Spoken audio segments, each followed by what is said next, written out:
लगातार उस जिहादियों ने अल्लाहू अकबर का नारा लगाते हुए हमारे दो संतों को बेरहमी तरीके से मार दिया। और उस वक्त जिस शिवसेना जो हिंदुओं के लिए जानी जाती थी उसने एक आवाज तक नहीं उठाई। अगर ये हमारे बाला साहब ठाकरे के राज में होता ही नहीं, और अगर होता तो उसमें से एक जिहादी भी जिंदा अपने घर वापस नहीं जा पाता, उसका घर भी नहीं होता। लेकिन ऐसा हुआ नहीं। हम भूल गए कि शिवसेना नामक भी कोई पार्टी थी, लेकिन आज भी बाला साहब ठाकरे का हम तहे दिल से इज्जत करेंगे, लेकिन उस इंसान का नहीं कर सकते जिसने हमारे धर्म को छोड़कर हाथों में चूड़ियां पहन ली हो। हिंदू के खिलाफ तो बोलना छोड़िए, हिंदू पर कोई ऊंचा आवाज भी कर ले तो उसके समर्थन में हमारे बाला साहब ठाकरे खड़े होते थे। उद्धव ठाकरे जो अपने आप को हिंदूवादी कहते हैं, शिवसेना से बेहतर कोई नहीं। कैसी शिवसेना? शिवसेना तो अब वो शिवसेना रही ही नहीं जिसकी वजह से पूरा महाराष्ट्र जाना जाता था। बाला साहब ठाकरे ना ही उन्होंने जिंदगी में अपने जीवन में कभी कोई एक चुनाव लड़ा, ना ही उन्हें सत्ता का लोभ था, लेकिन मुंबई में अगर जिस जगह कुर्सी लगाकर बैठ जाए वो पूरा रास्ता जाम हो जाता था। वही कार्य करना शुरू कर दिया जो कांग्रेसवादी कर रही थी इतने सालों तक।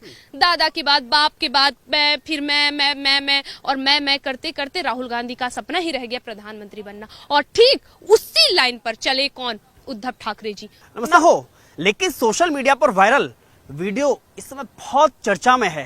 कौन सा? जिसमें कंगना रनौत ने अपना मकान टूटने के बाद में कहा था, ए उद्धव, आज मेरा मकान टूटा है, कल तेरा घमंड भी टूटेगा। क्या नाम है आपका? खुशबू पांडे। पांडे जी, वो बयान कंगना रनौत का शायद वो दिल से निकला हुआ बयान था कि आज जब कहा था उसने कि आज मेरा मकान टूटा है उद्धव, कल तेरा घमंड भी टूटेगा, आज घमंड टूटता हुआ दिखाई दे रहा है। जी बिल्कुल। और इसका अर्थ मैं जो समझाने वाली हूँ ना, आप सबसे हाथ जोड़ के विनती है ना कि सिर्फ सनातनी ही इस बात को समझे, देखें, क्योंकि वो समझ और इसके अलावा मुसलमान ये इस बात को समझ नहीं पाएंगे। हमारे धर्म में, सनातनी धर्म में ना, बहुत बड़े बड़े साधु होते थे। उनके मुंह से एक बार जो वाणी निकल जाती थी वो सत्य हो जाती थी।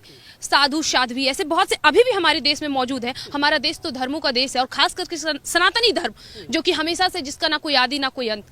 और ये कंगना रनौत वही सनातनी बेटी थी जिनका घर टूटा। वो एक लड़की थी, कमाकर जिस भी तरह उन्होंने अपने पैसे से अपना घर बनाया, उनके घर को तोड़ दिया। वो भी क्यों तोड़ा गया? सिर्फ उन्होंने इसलिए तोड़ा क्योंकि उसने, कंगना रनौत ने सुशांत सिंह राजपूत के सपोर्ट में बोला, इस वजह से?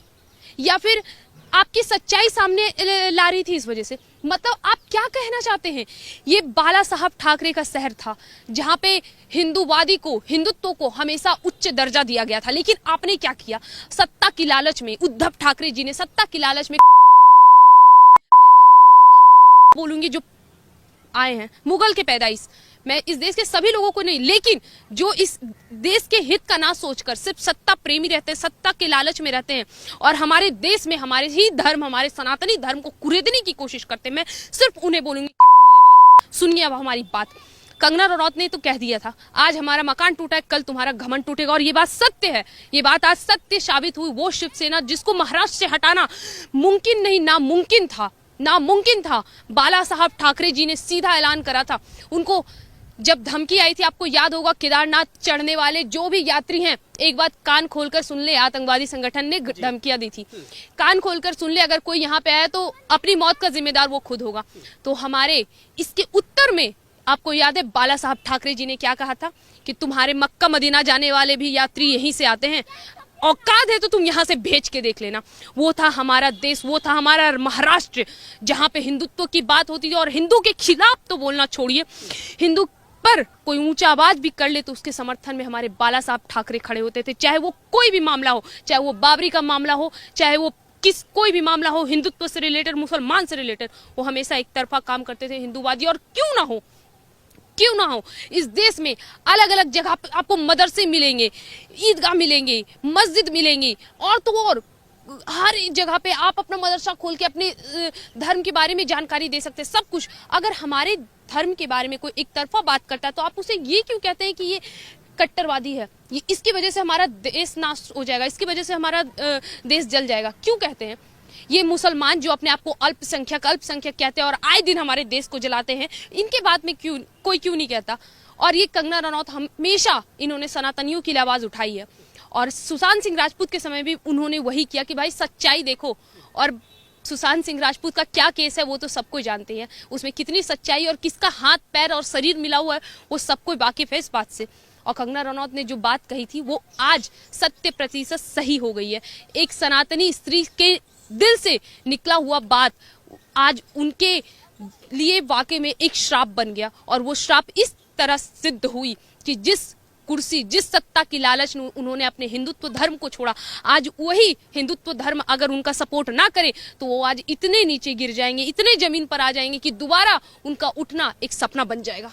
देखिए, सवाल ये इस बात का है कि जैसे कि आपने बाला साहब का जिक्र किया कि जो हिंदुत्व के पुरोधा थे, लेकिन उसी हिंदुत्व के राह को छोड़ करके और ऐसे लोगों से हाथ मिलाना जिन्होंने हमेशा हिंदुत्व की तुलना आईएसआई और बोको हराम जैसे आतंकी संगठनों से की हो, और आज उसी का परिणाम है कि आज खुद ये दावा कर रहे हैं कि असली शिव सैनिक कौन है। देखिए, मैं आपको एक चीज बताऊंगी, गीता का सार, हमारे भगवत गीता में एक चीज लिखा है, धर्मो रक्षति रक्षिता, जिसका अर्थ होता है कि तुम धर्म की रक्षा करो, धर्म तुम्हारी रक्षा करेगा।